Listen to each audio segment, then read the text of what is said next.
Ya, ini bukan yang pertama buat Tempo, tapi yang pertama memakai binatang itu yang mengerikannya. Dulu kami tadi secara digital di zaman sebelumnya ya, pakai digital, diretas, di doxing itu digital. Sebelumnya lagi ada bom, sebelumnya lagi digeruduk. Tapi itu kelihatan, ya. Apa sekarang itu pakai hewan, ini yang pertama, dan saya kira itu mengerikannya di situ.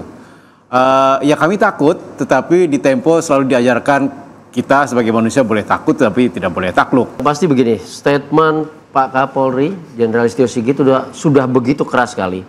Tetapi yang perlu ditindaklanjuti adalah Kabareskrim Komjen Wahyu Widada membentuk satu tim khusus.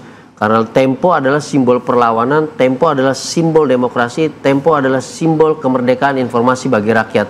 Kalau itu tidak dibentuk tim khusus, tidak segera diselesaikan, maka akan ada kasus-kasus teror yang lainnya dan kita kembali pada cerita masa lalu bahwa terjadi rekayasa terhadap penyelesaian kasus Udin.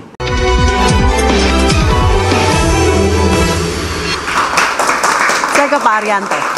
Pak Arianto, ketika polisi justru terkadang jadi pelaku intimidasi terhadap jurnalis, itu bagaimana Pak? Itu kan tuduhan ya, tuduhan bahwa mungkin juga banyak oknum polisi yang ikut di dalam kegiatan menekan jurnalis itu ya.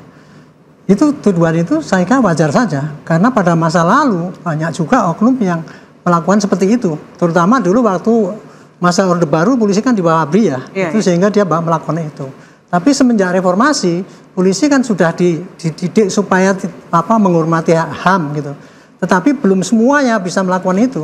Masih ada sisa-sisa yang paham lama itu yang kadang-kadang ada oknum yang bangga kalau dia bisa nekan, bisa ngambil kaset gitu.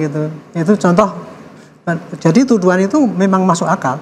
Tetapi kalau untuk saat ini kelihatannya ya, dari pimpinan Polri sendiri sudah mengatakan bahwa saya senang dengan kritik, sahabat kritik dan sebagainya. Tetapi pelaksana di lapangan, terutama petugas lapangan itu yang penuh dengan emosi kalau berhadapan dengan massa itu, dia kadang-kadang tidak terkendali itu. Tindakan-tindakan yang di luar batas-batas itu, sehingga masih sering terjadi tindakan yang eksesif. Tapi ini tantangan dari polisi untuk mendidik petugasnya yang di lapangan itu menyapu habis. Kami bisa langsung ngadu ya berarti ke polisi. Pak, ini ada yang intimidasi kami nih. Oh, justru kayak gitu kan sekarang dibuka pengaduan pakai itu. Kalau ada nih polisi nakal langsung masuk kirim itu kan sekarang sudah ada. Cuman saya nggak ngerti apakah itu bisa terlaksana apa tidak, karena pengaduan dari polisi itu dari dulu udah buka banyak 112, 110, tapi begitu ditelepon tut gitu. Bukan.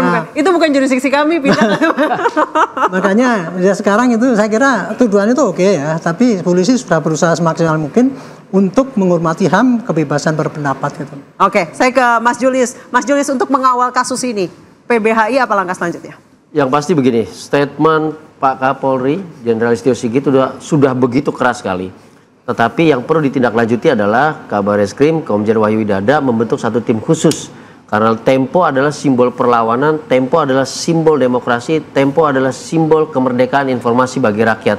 Kalau itu tidak dibentuk tim khusus, tidak segera diselesaikan, maka akan ada kasus-kasus teror yang lainnya dan kita kembali pada cerita masa lalu bahwa terjadi rekayasa terhadap penyelesaian kasus Udin. Itu yang pertama. Yang kedua, saya setuju sekali yang disampaikan oleh Pak Arianto. Dalam konteks perspektif ilmu sosial, dalam konteks hukum, kita sudah punya yang namanya legal structure. Pak Kapolrinya sudah keras sebagai pimpinan struktur tertinggi. Tetapi dalam konteks kultur itu kita belum punya. Artinya satu kasus ini ditangani dengan baik, selesai, tapi kulturnya tidak diubah karena kami melihat itu belum ada atau belum menjadi fokus dalam pendidikan Polri. Maka akan ada tempo 1, tempo 2, tempo 3 dan selanjutnya. Jadi nggak bisa kita berdiri hari ini, selesaikan yang hari ini tanpa lihat ke dalam dan tanpa memandang ke depan. Supaya tidak terjadi impunitas dan keberulangan. Gitu. Baik, dari teman-teman Tempo seperti apa? Ya, kami melakukan investigasi kecil-kecilan tentu saja ya. Tidak gentar tapi ya? Tidak gentar tapi ya? Ya, pasti. Karena ya ini bukan yang pertama buat Tempo. Tapi yang pertama memakai binatang. Itu yang mengerikannya. Dulu kami tadi secara digital di zaman sebelumnya ya, pakai digital, diretas, di doxing, itu digital. Sebelumnya lagi ada bom, sebelumnya lagi digeruduk. Tapi itu kelihatan, ya. Apa sekarang itu pakai hewan, ini yang pertama. Dan saya kira itu mengerikannya di situ. Ya kami takut, tetapi di Tempo selalu diajarkan kita sebagai manusia boleh takut, tapi tidak boleh takluk. Gitu. Nah dengan begitu kami ingin memberikan pesan kepada kita semua bahwa ancaman kepada Tempo, saya setuju dengan Mas Julius, ini ancaman buat kita semua. Karena pers tugasnya memang mengawasi, watchdog, anjing penjaga bagi 3 pilar demokrasi yang lain, eksekutif, legislatif, dan yudikatif. Mengapa? Karena 3 pilar yang lain itu punya kekuasaan, punya sumber dana, digaji oleh APBN, dan seterusnya. Mereka punya kekuasaan menentukan hukum. Kata sejarawan Inggris kan bilang bahwa power tend to corrupt. Kekuasaan cenderung korup. Maka agar tidak terjadi korupsi, tidak terjadi penyelewengan kekuasaan, pers tugasnya mengawasi mereka bersama publik. Jadi kalau pers itu tugasnya mengkritik memang sudah seharusnya begitu. Nah, tetapi kritik itu kan selalu tidak selamanya benar. Pers juga bisa salah. Karena itu undang-undang pers ini sebagai produk reformasi, kata Ketua Dewan Pers, undang-undang pers adalah anak sulung reformasi 98. Memberikan mekanisme kalau Anda tidak terima dengan kritik pers, salah faktanya, adukan media ke Dewan Pers. 70-60% pengaduan itu memang media yang salah. Tempo tidak selalu benar, salah. Please kritik atau balas kritik itu di Dewan Pers karena itu penyelesaian yang beradab.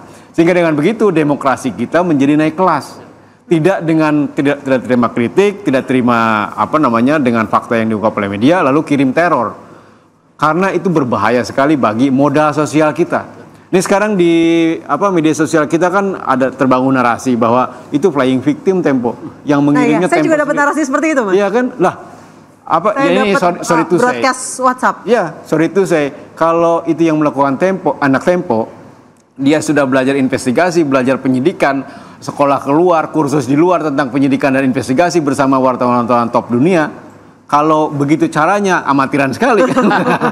Jadi itu bukan anak Tempo. Yang kedua, narasi yang dibangun adalah, ini juga berkaitan ya.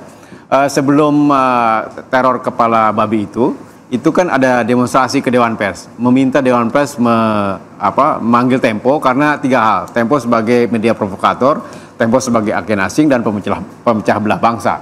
Wow.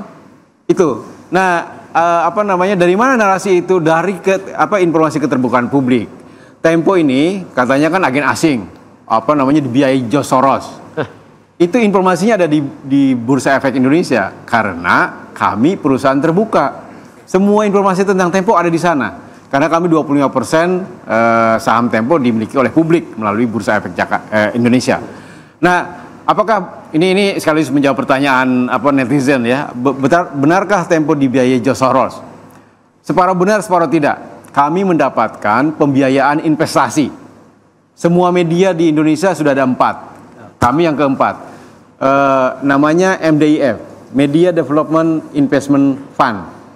Yang organisasi itu ada sahamnya sangat kecil dimiliki oleh OSF namanya, Open Society Foundation, yang dipimpin oleh anaknya George Soros. Jadi tidak langsung, dan investasi namanya juga investasi, Anissa. Ketika orang nanam duit di sini, ya nanti dibalikin. Tapi tidak ada intervensi toh? Tidak. Pasti, karena dia investasinya di anak perusahaan Tempo, namanya Info Media Digital. Itu yang ngurusin bisnis, ngurusin subscriber, bukan ngurusin produksi. Di berita saya orang produksi, itu orang marketing, investasinya di situ. Mengapa? Karena MDIF seperti juga investasi di media lain di Asia, di dunia, di Indonesia bahkan, itu ingin medianya sustain, model bisnisnya sustain. Supaya apa? Supaya dia berperan sebagai anjing penjaga tadi, supaya demokrasi kitanya sehat. Tetapi itu pun sangat kecil dibanding dengan keseluruhan saham di Tempo. Dan saham bukan mayoritas, sebagian besar saham Tempo itu dimiliki oleh karyawan. Jadi saya punya saham di Tempo. Terbesar kedua itu publik, yang lain-lainnya sangat kecil. Jadi tidak mungkin intervensi untuk duitnya dipakai untuk menyerang pemerintah. Itu sangat tidak mungkin. Oke, saya terakhir ke Mas Reza. Mas Reza, apa respon yang seharusnya dilakukan oleh teman-teman Tempo supaya ketakutan ini tidak menular ke kami nih sesama jurnalis dan juga masyarakat? Sudah barang tentu kita harus terus-menerus secara konsisten menikmati pemberitaan Tempo. Itulah cara penyemangat yang paling nyata bahwa mereka bekerja dan kita terus menikmati karya mereka. Tapi izinkan saya juga untuk memanfaatkan forum ini untuk memanggil teman-teman aktivis perlindungan satwa. Pada aspek ini sungguh-sungguh minim perhatian kita. Saya tidak bisa membayangkan 2 tahun lalu sekitar itu Habib Bahar bin Smith juga dikirimi potongan maaf kepala anjing. Ya. Sekarang Tempo, kepala babi, berlanjut tikus dimutilasi. Besok entah hewan apa lagi yang kemudian dijadikan sebagai objek pengganti penyiksaan atau simbol kekerasan macam itu. Oleh karena itu, teman-teman aktivis perlindungan satwa, bicaralah. Sampaikan ke negara. Mumpung presiden kita juga pecinta satwa. Dia suka kuda, dia suka kucing. Manfaatkan momentum itu untuk mencegah agar tidak ada satwa-satwa lainnya yang juga dikorbankan dengan cara keji sedemikian rupa.